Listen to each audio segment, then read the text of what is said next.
What's up, cyber heroes? If you use a debit card, a credit card, or a mobile wallet, you need to pay very close attention to this video because there is this thing that's called ghost tapping that scammers and fraudsters are using right now to steal money from your phone, even if it's locked. So stay tuned to this video because I'm going to show you exactly what this ghost tapping thing is, how you can avoid it and address it, and what you should do to make sure that this doesn't happen to you. So let's get this started. This is very surprising, and I was shocked, y'all. I was actually out with my wife. We went on a nice little date dinner at a fancy restaurant. So I came out of the restaurant, went to the valet because we valeted my car.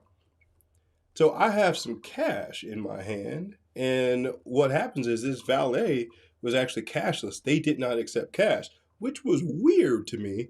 I mean, you would think valet guys would want cash, but apparently they didn't accept cash. Anywho, so I was like, all right, so how am I going to pay? Number one, I need to pay for the valet, but number two, I'm tip the guy. I believe in, tipping people when they do a good job. He didn't wreck my car. Side note, I've had valet people break my cars and I don't appreciate it. Anywho, so he brings my car over and I'm like, how am I supposed to pay? He has no payment terminal or anything. Guys, he pulled out his phone and he added in a price on the phone and it said tap to pay. And I was like, wait, hold on now. This guy expects me to tap my credit card on his phone to pay him. So you know what I did? I paid. But seriously, I was a little nervous at first because I've made videos on this channel before about this ghost tapping scam. What happens is people out there, they can bump into you and steal your credit card information. It's like these little vendors, they could be out there asking for little donations and then increase the amount after you pay. So I was a little concerned after that. So I was monitoring my bank account like a hawk. And then I was listening to the news the other day, and that's why I'm making this video right here. They said that ghost tapping was up 150% this year. Think about that for a moment. That is outrageous. 150%. So let's get into what ghost tapping is, how it works, and what you can do to not be a victim. So essentially, what ghost tapping does is it's how scammers, they can actually get your card information off of your phone, or they can capture your card information by bumping into you and getting the card information off your phone so they can replay it later. So anytime your debit or credit card has that little Wi-Fi emblem on it, focus camera. Yeah, camera's not going to focus. Anyway, the little Wi-Fi emblem on it, that means that it is wireless enabled, which means you can tap to pay. Now, the tap to pay feature on the card is supposed to be secure, which it is, but it sends a signal that these scammers can actually capture. And they can replay it and charge any amount that they want to. So it's really important that you safeguard your phone and your credit card and debit cards. So there's actually been some, what up, B. Clark? There has actually been some research done on protecting these NFC payments using certain types of devices. Number one, an RFC reader sleeve, where it's a, dang it, I wish I had one of these things on my desk. I would show y'all. Remind me for next week.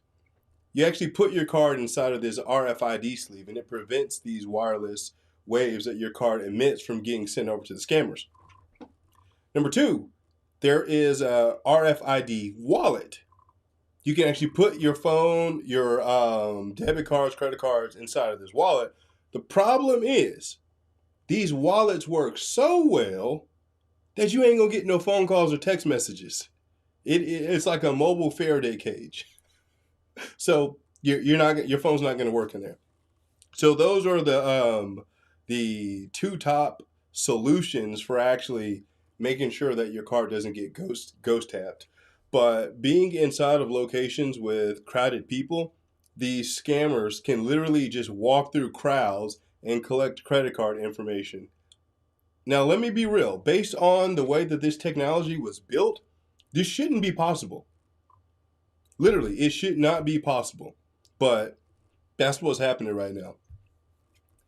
Okay, so we got a question here. Can a phone wallet locked with Face ID get ghost tapped? It shouldn't be able to. No, shouldn't be able to. No, notice how I said shouldn't be able to. The problem is you can bypass the Face ID on the ghost tap if you have a PIN. And if you have an easily guessable PIN, you can get past it. But yo, we are live, so if you do have questions, let me know. Let me know in the chat. Buddy the Cat. Interesting name. Buddy the Cat. You like cats? Um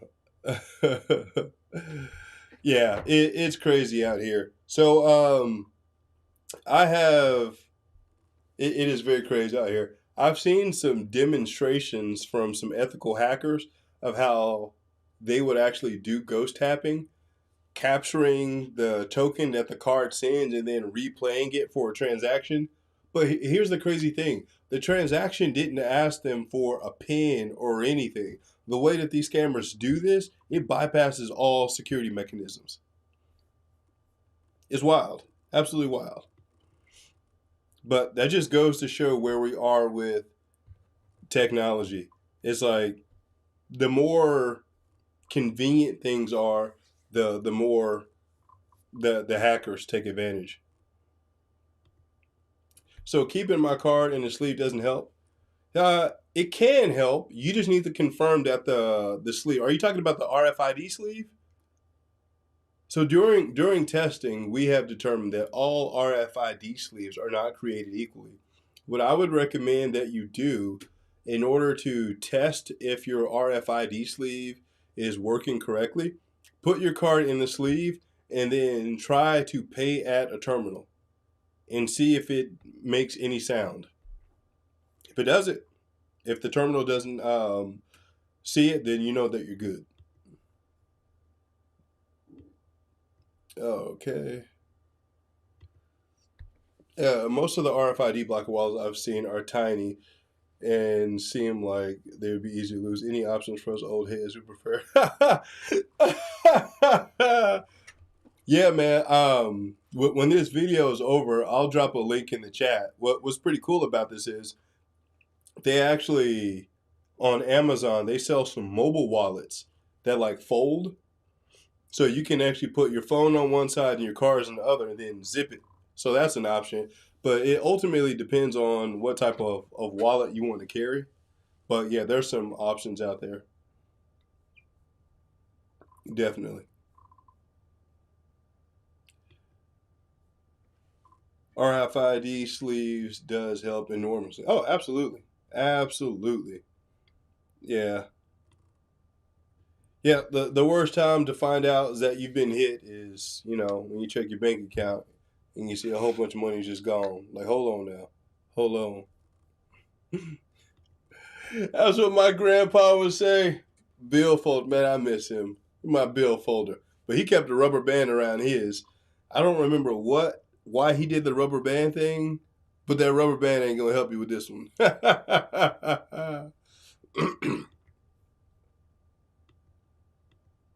Does aluminum foil block the scan? You know what? I don't know. But I recommend that you don't do that.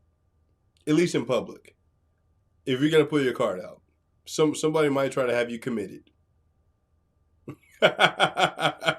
Somebody might try to have you committed if you start pulling out tinfoil. Please don't do it.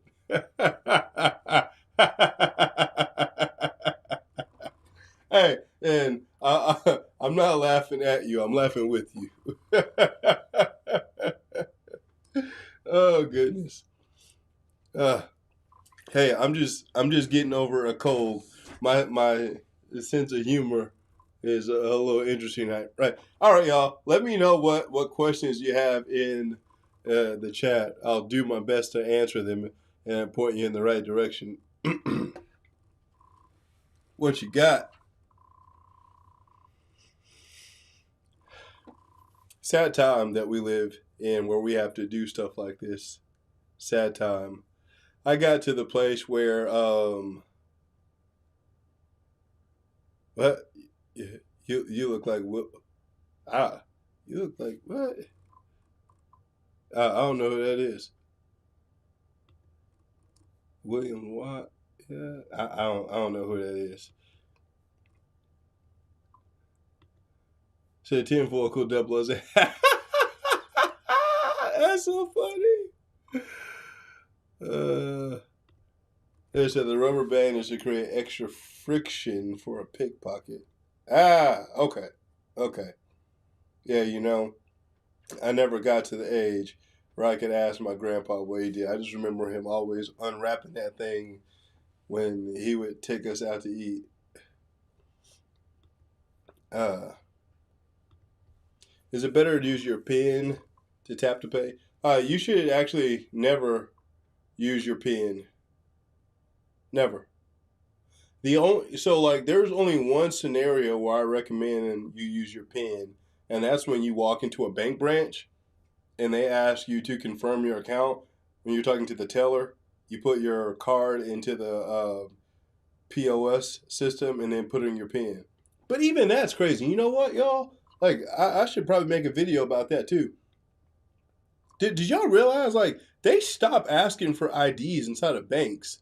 Like, as long as you have a debit card and you know the PIN, they'll let you do anything with an account PIN.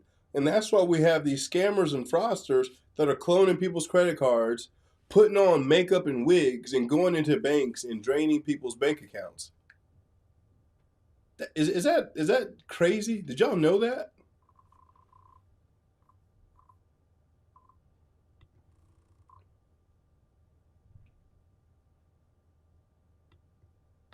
Say, hey, for example, if I have over $15,000 in my bank account and I would like the bank, and I like the bank now for under $6,000, do not let more than $2,000 take in my account a day. Will that help?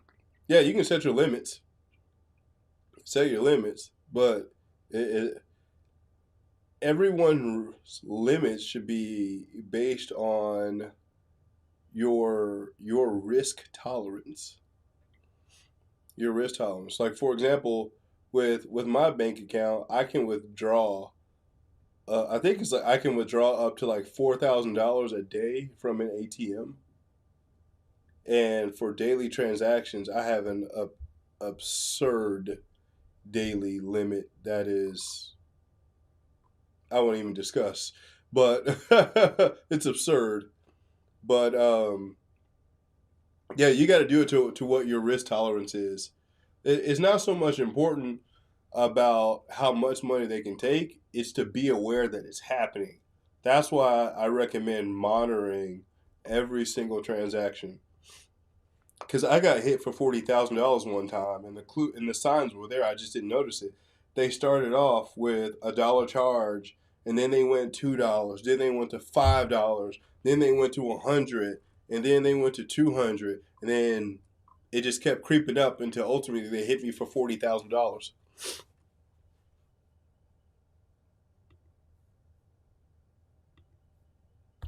So people think I'm crazy for keeping my cars locked and not keeping the NFC.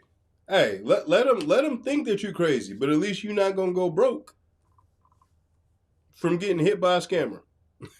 Let them think it. Let them think it. Well, good people, I must leave you. Apparently, I have some meetings with my consulting clients. I have to put on my cybersecurity consultant hat real quick. So, I just wanted to get this information out of there. If you have more questions, drop them in the chat. I will read them. Might not necessarily respond to all of them, but yeah, I'll read them. And if it makes sense, in the next video, we will address all your concerns. I appreciate y'all. If you haven't subscribed to the channel yet, please like and subscribe. Share this video with someone that you love, because every week I drop new content that can help you stay 10 steps ahead of these scammers that are figuring out new ways to drain your bank account every single day. So that's it. Boyd Clueless, also known as Sherlock Homie, is out. Peace.